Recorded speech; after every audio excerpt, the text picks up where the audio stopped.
سلامونه جوړ تازه د چمپیونز ټرافي سیالۍ د همدغې میاشتې په 19مه نیټه په پاکستان کې پیل کیږي او افغانستان په 21مه نیټه خپله لومړۍ لوبه له جنوب افریقا سره کوي. له افغانستان سره په ګروپ کې انګلند هم دی او استرالیا هم ده. غواړم په دې ویډیو کې د افغانستان په قوت او ضعف باندې او همدغه راز افغانستان د سیارو لوبډلو په قوت او ضعف باندې په لنډ ډول خبرې وکړم. لومړی به افغانستان باندې وغږیږو. افغانستان خو موږ تاسو څوک چې د افغانستان د کرکټ مینوال دي هغوی پوهیږي چې د افغانستان کرکټ قوت څه شی دی او ضعف څه شی دی. البته افغانستان په عمومي ډول په ټیسټ لوبه کې هغومره قوي نه دی لکه په یوې ورځنۍ لوبو کې چې قوي دی. په T20 کې چې بیا څومره قوي دی په یو ورځنۍ لوبو کې بیا هغسې دریځ نه لري. خو زموږ هیله دا ده چې دا خبره غلطه ثابته شي چې افغانستان یوازې د T20 یا د شلو اورونو ښه متخصص ټیم دی. د افغانستان تر ټولو مهم قوت د ټیم هغه سپین بالینګ دی یا ورو توپ اچونه. که زه دا ادعا وکړم چې افغانستان د چمپیونز ټرافي په سیالیو کې تر ټولو د سپین بالینګ یا د ورو توپ اچونې په برخه کې تر ټولو قوي بالران لري نو دا ادعا به مې غلطه نه وي. تاسو وګورئ راشد خان چې په شل ورځې لوبو کې د نړۍ تر ټولو ډیر ویکټ اخیستونکی لوبغاړی دی. نور احمد لکنوال وګورئ چې د دنیا لیګونه لوبوي او په خپل ذات کې هغه چنمین اصطلاح چې ورته وي په دې اصطلاح ډېر غږېدلی منه غواړم بیا وغږېږم هغه یوه ځانګړنه لري. محمد نبي زموږ د ټیم تر ټولو مجرب او سینر لوبغاړی دی. علام احمد غضنفر یو نوی ځوان رادبره شوی دی چې ډېر خلک ورسره اشنا نه دي. نو زموږ په سیمه کې او په نړۍ کې هغه سپین بالینګ یا ورو توپ اچونه هغه قوي برخه ده د افغانستان د کرکټ او په دغه سیالیو کې هم زموږ د قوت اصلي ټکی هم دغه زموږ ورو توپ اچونه ده. د افغانستان بل قوت ټکی د ځینو لوبغاړو موجودیت دی. بالخصوص زموږ په ټاپ ارډر کې د رحمان الله ګربز او د ابراهیم صدران موجودیت دا د افغانستان یو بل قوت ګڼل کېږي. په دې معنی چې دوی په یوې ورځنیو لوبو کې او په د تیر شل ورځ نړیوال جام کې دوی د منډو ښه ملګرتیا لرله یعنی ښه ریکارډ لري. د 19 کلنو له لوبډلې راهیسې دوی له یو بل سره ګډ لوبیږي او د یو بل سره ښه افهام او تفهیم کولی شي او د رحمان الله ګربز د لوبو سټایل بڼه داسې ده چې هغه یرغلیزه تهاجمي اګریسیف بیټینګ چې ورته وي هغه کوي او ابراهیم صدران خپله لوبه هم کوي او په یو اړخ کې هغه ویکټ هم ساتلی شي. نو د افغانستان د بیټینګ قوت او د ټیم قوت به دا وي چې دا دواړه په دغو سیالیو کې بالخصوص په 15 اورونو کې یا په هغه لومړی پاور پلی چې ورته وایي چې اکثرت لوبغاړي په دایرې کې دننه ولاړ وي او مشخص لوبغاړي د باندې ولاړ وي په هغه کې یوه ښه استفاده وکړي او ښه ملګرتیا وکړي. نو د ابراهیم او د ګربز ګډه جوړه هغه ټاپ آرډر کې دا د افغانستان یو قوت دی. ښه خبره پکې دا ده چې صدیق اتل هم په سکواډ کې اخیستل شوی دی او صدیق اتل زموږ یو ځوان لوبغاړی دی چې په تیر کال یو ډېر کامیاب کال ورته و د وز افریقا په لیګ کې ولوبېد. نو هیله دا ده چې د هغه سره زموږ هغه د بیټینګ کومه تشه چې وه په ټاپ آرډر کې هغه تشه تقریبا ډکه شي. په د افغانستان د قوت بل ټکی زه آلراونډینګ یا د آلراونډرانو موجودیت ګڼم. 4 آلراونډران لرو. عظمت عمرزی د 2023 کال غوره لوبغاړی. ګلبدین نایب چې دا اوس په نړیوال لیګ کې ولوبېده هغه مهمو اغیزناکو ښو لوبغاړو کې وشمېرل شو. څو 5 لسیزې وکړې ویکټ یې واخیستې او ډېر ښه فوم کې دی. محمد نبی د بهترین د دنیا اول آلراونډرانو کې حسابیږي او راشد خان د دنیا اول بالر. نو دا د دوو تیز توپ اچوونکو او د دوو سلو توپ اچوونکو د آلراونډرانو دغه ترکیب هم د افغانستان یو قوت دی چې افغانستان روزونکي او کپټانان پراخ لاس لري چې په دې کې یو ښه انتخاب وکړی شي ځکه دا 4 واړه داسې دي چې هم په بالینګ کې نامیان دي او هم په توپ وهنې کې نامیان دي. نو دا د افغانستان د آلراونډینګ برخه یو بل قوت ګڼل کېږي. بل مهم قوت د زما په نظر د افغانستان دا دی چې افغانستان لوبغاړي چې په کوم فکر سره په کومې جذبې سره او په کوم اخلاص سره لوبه کوي شاید دغه جذبه او دغه فکر د ډېرو نورو لوبغاړو د نورو لوبغاړو سره نه وي. په دې معنی چې دوی په همدې فکر میدان ته ښکته کېږي چې افغانستان ته به لوبه ګټو. ځکه لوبه ګټو چې افغانستان ته باید افتخار راوړو او دا کرکټ د میلیونونو افغانانو د خوشحالۍ وسیله ده. نو زموږ په بري سره میلیونونه افغانان خوشحاله کېږي زړونه خوشحاله کېږي او تر څنګ ولس او ملت ورسره ولاړ وي او دوی دعاګانې ورته کوي او په معنوي لحاظ باندې دوی یو ډېر قوي حمایت تر شا لري. نو دا هغه قوت دی چې په خپله لوبغاړي هم په وار وار دا خبرې کوي او موږ او تاسو هم ګورو چې هغه معنوي قوت یو خو ظاهري قوت چې زمونږ استعداد او امکانات دا یو معنوي قوت موږ مسلمانان یو په معنوي قوت باندې هم باور لرو. دعا د مسلمانانو وسیله ګڼل کیږي او وسله ګڼل کیږي. نو د میلیونونو افغانانو دعا دوی سره ده. نو دا د افغانستان د لوبغاړو یو بل معنوي قوت دی. شاید د نور لوبغاړو سره هم دعاګانې وي خو موږ په دې شیانو باندې ډېر باور او ډېر اعتماد لرو. بله مهمه خبره د افغانانو دا ده چې د ټیم یووالی اتحاد موږ په تیر نړیوال جام کې ولیدو، په 2023 نړیوال جام کې مو ولیدو چې زموږ ټیم ماشاءالله ډېر ښه داسې په اتفاق او اتحاد سره میدان ته ښکته کېږي. نو دا د دوی یو بل قوت دی. او بله ضمني خبره دا ده چې په کراچۍ کې چې لوبې کېږي هلته افغانان او پښتانه خورا زیات دي او زه مطمئن یم چې میدان به د افغان کرکټ د مینوالو د نندارچیانو او مینوالو څخه ډک وي. ښه دا خو هغه قوت ټکي شول. البته په میډل آرډر کې افغانستان هغه د ضعف نقطې کې یادوو. په میډل آرډر کې معمولا د افغانستان په اړه ویل کېږي چې میډل آرډر ثابت نه وي، په دې معنا چې کله ضرورت وي د اوږدو ملګرتیاو نو هغه میډل آرډر دا مسؤلیت په ښه شکل سره یا هغسې چې تقاضا ورنه کېږي هغه نشي ادا کولی. نو شاید دا یو ضعف وګڼو د افغانستان د بیټینګ. او همدغه راز د افغانستان ځینې توپوهونکي د هغه شارټ پچ بال یا باونس بال چې لګېږي او د پیچ کېدو نه وروسته په ځمکه کې لګېدو وروسته چې بال له سره جګېږي یا ټټر ته جګېږي نو دغه بالونو سره مشکل لري او زیات وخت دوی د دغه بالرانو په وړاندې ښه فایده یا مقاومت نشي کولی. نه چې دا شاید افغانستان د ضعف یو ټکی وګڼل شي. بله مهمه خبره زما په نظر هغه دا ګڼل کېدی چې افغانستان فیلډینګ هغسې چې د استرالیا لوبډله فیلډینګ کوي، د انډیا یې کوي، د انګلینډ یې کوي، د افریقا یې کوي، د افغانستان د فیلډینګ باندې یوه نیمه کتل دا وي چې دوی ښه فیلډینګ نه کوي. او دا د فیلډینګ مسله د فټنس مسله ده چې په جزئیاتو باندې نه غږېږم. خو موږ په تیر وخت کې د خراب فیلډینګ له کبله ځینې مهمې لوبې بایللې دي. نو د افغانستان د ضعف یوه نقطه دا هم ګڼل کېدی شي چې موږ ورته ګوته ونیسو. زمونږ تیز بالران چې دي بالخصوص فضل الحق فاروقي او عظمت عمرزی دوی د پیس تر څنګ یا د سرعت تر څنګ یو بل کمال دا لري چې سوینګ کوي. په دې معنا چې کله د دوی بال په پیچ باندې لګېږي نو هغه ان سوینګ چې ورته ویل لګېدو وروسته په ویکټ ورننوځي او آوټ سوینګ چې ورته وایي چې په پیچ باندې لګېږي بال له تښتي د بیټسمین نه چې دا دواړه صورتونو کې قوي بیټسمنان چې نه دا بالونه نشي لیدلی او نشي جج کولی نو آوټ کېږي. په ډیرو پیچونو کې یا په ډیرو میدانونو کې دوی د دغه کمال او مهارت نه استفاده کولی شي. خو د کراچۍ په میدان هغه پیچ داسې ګڼل کېږي چې شاید د تیزو بالرانو لپاره مساعد نه وي. نو که احیانا زموږ د تیزو بالرانو دا سوینګونه کار نه کوي نو دا زموږ د ټیم یو بل ضعف ګڼل کېدی شي. په هر حال زه فکر کوم چې تر ضعف زموږ د قوت ټکي زیات دي. نو هیله ده چې افغانستان د دغه قوت د ټکو نه ډېره استفاده وکړي او پر مخ ولاړ شي. اوله لوبه مو د افریقا سره ده. د افریقا قوت بیا د دوی هغه تیزه توپ اچونه ده، هغه رباعدی چې وګوري، انډچ چې وګوري او نور تیزه توپ اچونکي چې دي دوی معمولا اکثرت لوبې چې ګټلې د تیزو توپ اچونکو فیصدي د ښې لوبې فیصدي پکې مهمه وه. خو بیا به ما خبره کوم چې د کراچۍ میدان د تیزو بالرانو لپاره مساعد میدان نه ګڼل کېږي، بالخصوص که د دې میدان کې تیرو لوبو ته وګورو. البته د افغانستان سره چې په کومه ورځ لوبه وي د هغه د ورځې قصه جلا وي، که باران وشي، که پیچ لوند شي بیا قصه میدان لوند شي بیا قصه بدلیږي. خو په دودیز ډول هلته د تیزو بالرانو لپاره ښه پیچونه دا پیچونه ښه مساعد نه وي. نو په دې صورت کې به د جنوب افریقا د تیزو بالرانو هغه کم قوت چې دی 100% تر استفاده ونشي کولی. البته دوی قدونه جګ دي او د دوی پیس سرعت زیات دی نو شاید که ښه لاین په ښه ځای کې هغسې چې ورته پلان ورکول شي هلته بالینګ وکړي نو د مشکل به جوړېږي. بل د قوت ټکی د دوی دا دی چې د دوی توپوهونکي چې دی ډېر اګریسیف لوبېږي. اګریسیف په دې معنا چې دوی د غټو شاټونو صلاحیت لري، ښه مهارتونه لري، تجربې لري او په پاور پلی کې ښه استفاده کوي او د ضرورت په وخت کې اوږده شاټونه وهلی شي. نو د دوی هغه د اګریسیف بیټینګ یو کمال د دوی د قوت ټکی بلل کېږي. ټاپ آرډر یې له 2023 کال نه راوروسته چې د دوی هغه مهم او اغېزناک اوپنر ډیکاک استعفا وکړه، دوی بیا د هغه بدیل داسې یو لوبغاړی پیدا نه کړه چې د هغه ځای ډکي، خو بدیلونه ډېر لري.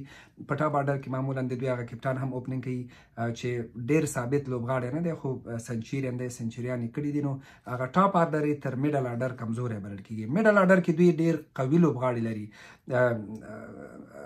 د دوی کلاسن وګوره، د دوی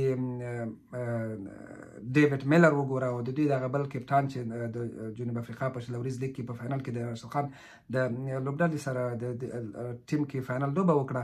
د دوی مرکرم خیمه درته چې نوم غلط نه کړم د دغه بیټسمنان دي چې نن سبا په T20 لیګونو کې د دوی ډیر راج دی. دوی ډیر قوي لوبغاړي دي او د جنوب افریقا د میډل آرډر په دوی باندې تکیه بلل کیږي. نو دوی ډیر قوي توپوهونکي دي.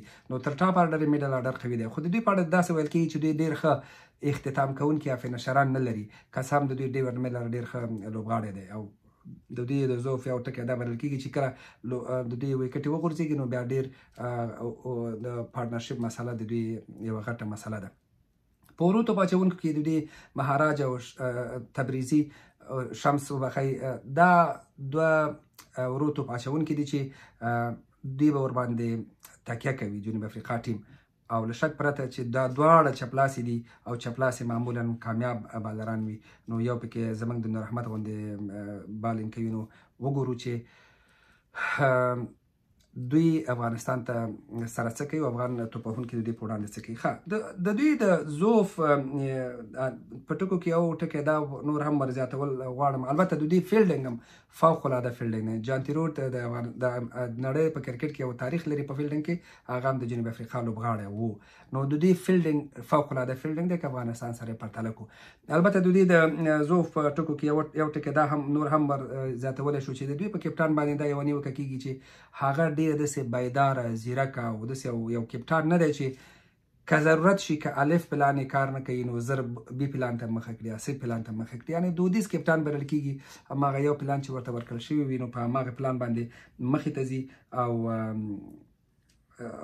ډېر داسې ویژن والا یا څه چې مخکې له مخکې هغه شاید درک کړی شي په هماغه سات پلان ونیسي هغسې یو کپټان نه بلل کیږي. او مهمه خبره چې د افغانستان لپاره هم شاید دا خبره یو ښه زیری یو ښه خبر وي چې د جنوب افریقا توپوهونکي د ښو ورو توپ اچوونکو په وړاندې ښه نشي لوبېدلی. د ښو د کوالټي سپینینګ په وړاندې دوی ښه نشي لوبېدلی او د افغانستان چې راشد او نور او علي محمد غضنفر او نبي وینو شاید دوی ته یو سرخوږی جوړ شي. دا د دوی د ضعف ټکي دي. زموږ د نور لوبې چې دي هغه د انګلند سره په 26 تاریخ باندې او د استرالیا سره په 28 تاریخ باندې دي. د انګلند قوت اصلي قوت د دوی توپوهنه بلل کیږي. د دې جوای روټ او د دې بټلر په اوسني عصر کې د اوسني عصر د کرکټ بهترین لوبغاړي بلل کیږي او د دوی بروک بل لوبغاړی دی لیوینګسټن دی او د دوی هغه بل لوبغاړی دی چې نوم یې غلط نه کړمه ودرېږئ ما دلته په دې باندې یوه لیکنه هم کړې وه هری بروک او سالټ خیمه دا هغه لوبغاړي دي چې د دوی هغه ټاپ آرډر او میډل آرډر پې متکي بلل کیږي. خو د دوی ټاپ آرډر قوي دی او میډل آرډر کې هم ښه لوبغاړي لري خو تر میډل آرډر یې ټاپ آرډر ډېر قوي دی. بالخصوص د دوی هغه کپټان او د بټلر او جاروټ دا دوه لوبغاړي چې ورسره وي نو دوی ډېر مطمئن او متکي دي. په توپوهنې کې په توپ اچونې کې دوی تر ډېره تکیه په فاست بالرانو باندې کوي. جعفر آرچر دی ورسره، مارک ووډ دی ورسره او دا یو بل محمود ثاقب په نامه نوی لوبغاړی دوی اډیشن نوی لوبغاړی خو نه دی خو مطلب ډېر مجرب لوبغاړی نه دی. دغه د دوی د تیزې توپ اچونې د برخې لوبغاړي دي. بیا هم هغه خبره کومه چې د دوی سره موږ چې لوبه لرو په لاهور کې لرو. په لاهور کې د نیوزیلند او د پاکستان په تازه لوبې کې موږ ولیدو چې نیوزیلند څه باندې 313 منډې وکړې او تر ټولو چې ډېر رنزونه ورکړل هغه د پاکستان فاست بالرانو. شاهین شاه ته 80 منډې ورکړې، نسیم شاه 20 منډې ورکړې او یوه ویکټ یې هم وانخیسته. په دې معنی چې دا میدانونه د داسې بالرانو لپاره چې سوینګ او بونسونه یې کار نه کوي نو یوازې په پیس باندې دوی پرمختګ نشي کولی. جعفر آرچر د هند سره په T20 کې ډېرې منډې ورکړې. نو که د دوی دا سوینګ کېږي نه د دوی بالونه او سوینګ ان سوینګ او بونسن او شاټ پیچونه کار نه کوي نو شاید دوی دومره اغېزناک تمام نشي د انګلند لپاره که د افغانستان سره لوبه لري اغېزناک تمام نشي. خو د دوی هغه جګ قدونه او تر یوې اندازې پورې سرعت شاید دوی سره مرسته وکړي. په د آل راونډینګ برخه یې هم مناسبه ده خو تر بیټینګ او تر بالینګ دا برخه دومره قوي نه ده. البته عادل رشید دوی سره شته په ورو توپ اچونې کې چې هغه په T20 کې هم خپل ځای لري او د انګلند د ورو توپ اچونې هغه برخه دوی عادل رشید قوي ساتلې ده. بیا هم ما خبره کوم چې انګلند په کرکټ کې تر افغانستان بیخي زیات مجرب ټیم دی. د 2019 کال نړیوال جام یې ګټلی دی. فیلډینګ یې فوق العاده فیلډینګ دی. د دوی یوه غټه ستونزه به دا وي چې د پاکستان په پیچونو کې شاید دوی د کوالټي سپین بالرانو سره ښه ونشي لوبېدلی، بالخصوص چې راشد ورته بال وکړي، بالخصوص چې نور ورته بال وکړي، نبي بال وکړي، غضنفر بال وکړي. په 2023 کال کې چې موږ ترې لوبه وګټله هلته هم ډېرې وکټې مجیب او راشد خان واخیستې. نو دوی د کوالټي سپین په وړاندې ښه نشي لوبېدلی، بالخصوص په آسیایي پیچونو کې، په ایشین کنډیشن کې. نو دا د دوی د ضعف یو قوي ټکی دی. نو زما هیله دا ده چې افغان کوچ سټاف روزونکي دغه ټکي ته پام وکړي او د انګلند د همدغه د ضعف د قوت نه د افغانستان په بری کې ترې ګټه واخلي. ښه، نو چې خبرې ډېرې نه شي، ځینې نورې مسئلې هم شته، خو خیر د انګلند ځینې لوبغاړي داسې ویل کېږي چې په یو ورځنیو لوبو کې ډېرې تجربې نه لري. لکه د دوی یو ټیم چې و چې څو کاله مسلسل یو ورځنیو لوبو کې پاتې شوی و، ځینې لوبغاړي پکې نه وي دي. نو شاید په غټو ایونټونو کې چې دوی کله په ایشین کنډیشن کې مخامخېږي، هغه غټ ایونټونه، غټ ټورنمنټونه، غټې سیالۍ هم خپل رول ولوبوي. په هر حال راځم د استرالیا ټیم ته. د استرالیا ټیم یو عجیب او غریب حالت سره مخامخ شوی دی. په دې معنا چې د چمپیونز ټرافي تر سیالیو یو هفته مخکې، تر پیلېدو یو هفته مخکې د دوی هغه 4 مهم لوبغاړي د کپټان په ګډون 3 ژوبل شول، له سکواډ څخه وویستل شول، او یو د دوی مارکو چې د دوی آلراونډر دی استعفا اعلان کړه. د دوی هازلووډ چې ډېر یو ثابت او ډېر با ډسپلین بالر بلل کېده، تیز بالر، هغه ژوبل شوی دی. مارش د دوی بل لوبغاړی ژوبل شوی دی، او همدغه راز مارکو یادونه مې چې وکړه دا ژوبل شوی دی، او د دوی 4م لوبغاړی هم کامنز نشته. دوی یو ډېر ښه ترکیب جوړ کړی و، او د استرالیا قوت د تیزو توپ اچوونکو له پلوه د دوی قوت همیشه چې یادېږي د تیز توپ اچوونکي یادېږي.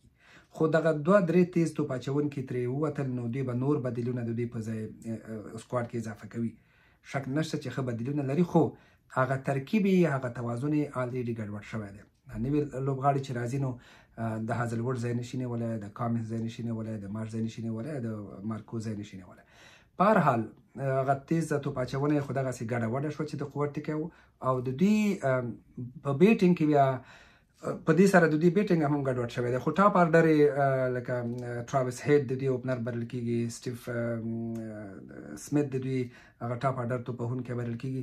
دوی ټاپ آرډر کې ډېر ښه توپوهونکي لري.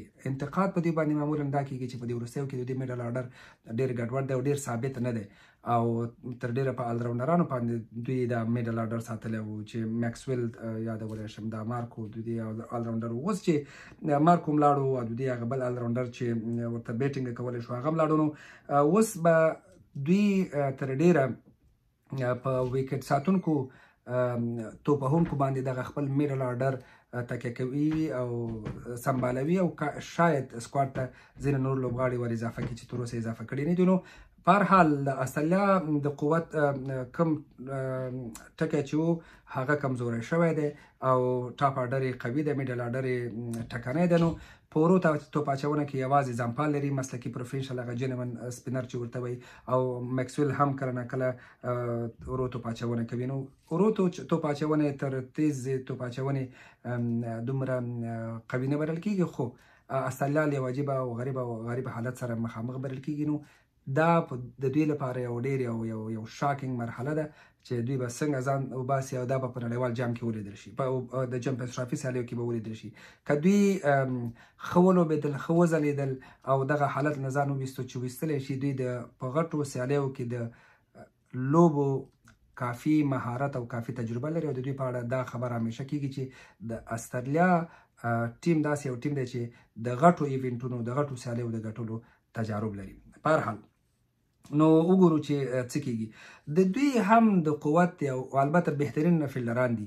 د دوی د قوت د ضعف یو عمده ټکی دا دی چې دوی هم د کوالټي سپین سره مخامخ شي بیا ښه لوبه نشي کولی نو زموږ د دې مخالفو دریو ټیمونو چې یو مشترکه وجه لري هغه د کوالټي سپین سره بالخصوص په آسیایي پیچونو کې د دوی مخامخېدل او د هغوی په وړاندې ښه لوبه نه کول دي. نو وګورو چې افغانستان د دوی د دغه ضعف نه څنګه استفاده کولی شي. دا کومې خبرې چې کوم دا مې لیکلي نه دي، البته لوستي مې دي، معلومات زما په ذهن کې ونو.